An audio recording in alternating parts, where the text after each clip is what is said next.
Welcome back to the Marianne Hickman Show. Today is talk tip number 47. I've been getting a lot of questions on this one.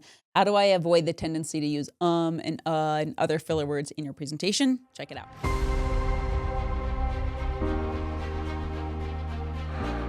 This is one of the things that most public speakers really snag on, especially when they're first speaking. When you go to Toastmasters or any other speaking competitions, sometimes there will even be an or other fill word counter. Now, maybe ums and uhs aren't specifically your fill word. Maybe for you, it's and you guys get it, or it's this repetitive phrase that you find yourself saying over and over and over and over again. Maybe just a word. It could be a repetitive phrase or just word, but whatever you're using to fill the gaps in your keynote, where the commas should be, where the spaces should be, where the pauses should be. And when you go into this, there's one thing I want you to do. When you're reviewing your signature keynote, review it in 3 different ways. Now, I've been saying this for a long time. Now I even hear other amazing speaker coaches saying the same thing. So there's a lot of truth to this. When you're reviewing your own keynotes, record yourself first. Whether it's in front of a camera just like this, or whether you turn on your phone, or whether it's a keynote that you're on stage with, record it. Get a copy of that recording. When you want to review your keynote, give yourself first feedback. Meaning don't ask feedback from others first. Give yourself first feedback and do yourself a favor. Write it down in a journal so you can actually record it and see what's going on and keep track record of it. When you're listening to your keynote, you want to review it in 3 different ways. One of the ways is through a transcript. So you're going to feed the keynote through some AI, some tech, and it's going to spit out a transcript. In that transcript, you can do a keyword search for your filler words. And then it'll tell you how many times did you say it in 2 minutes or in 5 minutes. The ums, the uhs, the knows. Read through it and then do a keyword search on all of those filler words that you're finding. Just sneak in there, because those words that are sneaking in there are stealing the attention. You only have a certain amount of time to capture the audience's attention. You only have a certain amount of time to really drive home the impact. And if you're using that time, and even furthermore, wasting your communication in using filler words, it's stealing from the potency of your message. So read it in a transcript. Number 2 way to review your keynote is turn it on, turn the phone over on the ground, and just listen to it. You're just going to listen to yourself. Now, you're getting 2 data points through this. Number 1 is the words, which you already have through your transcript. But number 2 is your tone. Listen to your tone. Does it go up? Does it go down? Does it go up and down at the right times? Does it have tonal variance? Do you enjoy listening to it? Or is it more monochromatic like this? One of the other things you want to listen for is when your sentences always swing upward like this. All of these things, filler words, even the upswing in your sentence, they're a sign of nervousness. And that means you're holding back. So deep breath and let go. The last thing I want you to do is watch your video and then turn the sound off, but watch your body language. Watch your pacing. Are you intentional? Are you unintentional? Does it support or distract? Those are the 3 ways to review this, but I really get back and focus on, I hope you enjoyed the bonus content, by the way, focus on these filler words that we use. Now, the reason, first and foremost, that we use filler words is, like I mentioned before, we're nervous. Sometimes we have a tendency, I know I had a big tendency to talk too fast on stage, live in person. It was a hallmark of nerves. I would just motorboat everything out. And you know what? I had a tendency to also mumble and not dictate my words or not pronounce them correctly. So from the audience's perspective, especially when I'm hooked up to sounds and big stereo microphones, it can actually muddle my message because I'm talking too fast and I'm not enunciating my words. That's the word I was looking for. And so when I go into this and I'm on stage and I'm not prepared and I'm nervous, I talk too fast, I use filler words, I get this thing, and I don't get as much of a response.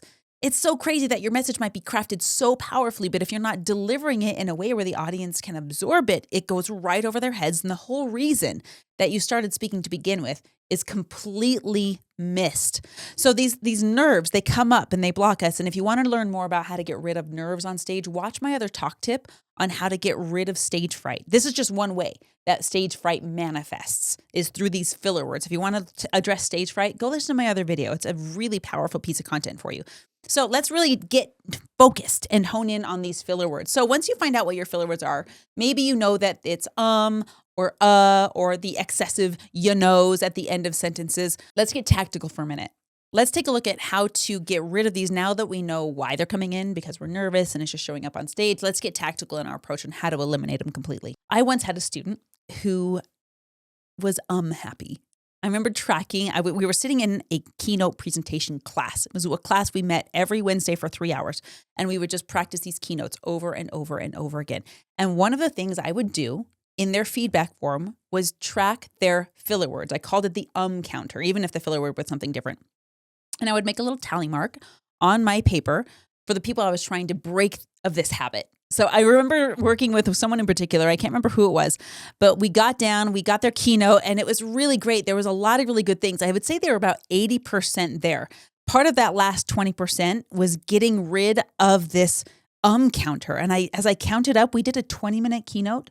And sometimes when I keynote someone, I will put them through the pressure cooker and we'll stop every 30 seconds. So a 20-minute keynote turns into an hour and a half or 2-hour keynote. And sometimes we just listen to it all the way through. And this is one of those times because we've got to get that counter. So I'm tallying it down, I'm tallying it down. 53 later. 53 We were all just, okay, let's take a look at this. We've got to take a look at this. So eventually I pointed this out to them. Their jaw hit the ground. And they went home and they had a brilliant idea. Now, I don't know if you want to do this or not. They came up with this and I thought it was a brilliant idea. They took a rubber band and they put it on their wrist. And every time they said in the next keynote, they took that rubber band and just snapped it.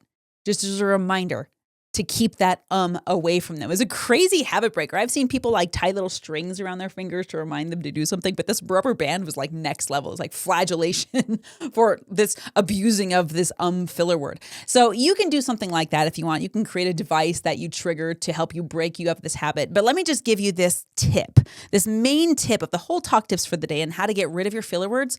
You can swap it out for silence.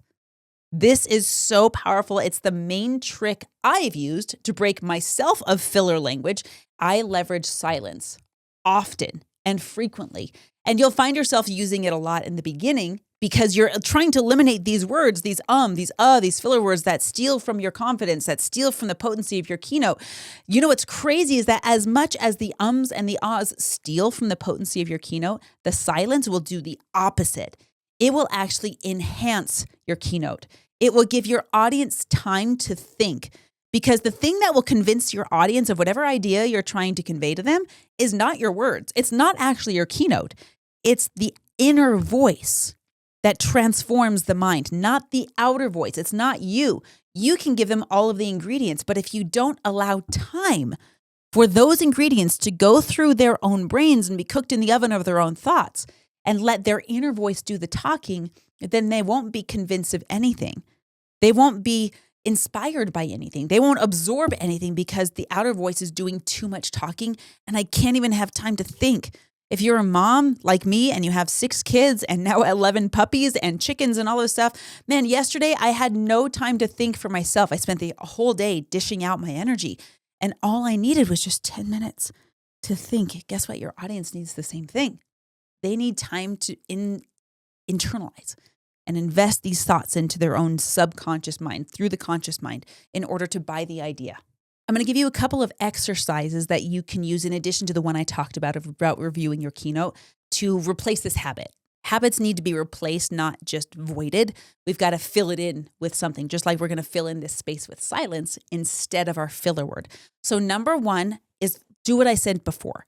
Review your own keynote. Even if it's not in front of a big audience or on a big stage, just talk to the camera and review it. And I got to tell you, most people won't do it because it's too simple and it seems just too inconsequential and it won't do anything because anyone could do that. Yes, you're right. Anyone could do that, but not everyone will. The people that will and actually do it are the ones that make themselves into better speakers. Number 2 is you can practice reading from a book. Take a book, read a paragraph out loud and pause with the commas. Breathe with the commas. Use that time to expand that space. Oftentimes these filler words come in when we're trying to transition between one thought to the next, between one of the steps in the signature keynote to the next one. So instead of using a blanket filler word like or you can use phrases that feel natural that actually take the audience from the one idea to the next in a transition manner. And you can use them also, especially when your slides come up. Filler words come up big time when you're waiting for your slide to come. You're like, have you ever done this? I know I have. When I'm waiting for the slide and I'm like, you can replace that with, let's take a look at this slide. Now, if the slide isn't loading, start to talk about the slide. Look, what I'm about to show you is this. In this, you're going to want to take some notes, pull out your papers. You can prepare the audience for what they're about to see, especially if the slide is taking a minute to load. Here's another really great transition phrase. Now, pay attention to this. What's important here? What I'm about to tell you, there's a whole series of them. Write this down. Pull out a piece of paper and take note of this. One of the things that I like to say from stage, you'll hear me say this a lot. Man, if you're taking notes, this is the one you want to put a star next to. This is what I want to circle. You're going to want to highlight this one. The next idea I want to share with you is use these phrases not as filler phrases, but as transition pieces. So none of the words that come out of your mouth actually steal from your entire presentation as a whole. Friends, thank you for being here. If you know someone that's trying to get into public speaking, or you train people that are getting into public speaking, feel free to send them this video. If this is helpful for you and there's someone's name that pops into your mind, maybe send it over to them. And if you got this video from a friend, make sure you tell them thank you, because that means they're thinking of you and they value you. Appreciate you guys. We'll see you in the next Talk Tips. Marianne Hickman here again. Listen, I hope super helpful for you. Maybe you'll learn something new. Share with me in the comments what was valuable. Or if you have this whole separate question like, hey, I wanted to know about this. I wanted to know about stage fright. I want to know how about my presentation on stage. I want to know about how to dress on stage. Anything that you want to know that's relevant to growing your business through stages, put in the questions. Because guess what? I go through and answer all of those personally. That's not an agency or a VA. That's me going through and looking at your questions, because you are who I am here for. So last thing is, I want you to get this database. If you haven't gotten it already, now I've got thousands of downloads on this thing, so maybe you've got it, but if not, make sure you go to mariannehickman.com/database. What that's going to do is take you to a page. You're going to input all of your information. We're going to send the database to you. You're going to request access to it. I keep it locked down so I can make sure I get it to just the right people. And you're going to request access. And then once you have that, you're going to go through and apply to podcasts that have the topic that you'd be an expert speaking on. Here's the thing.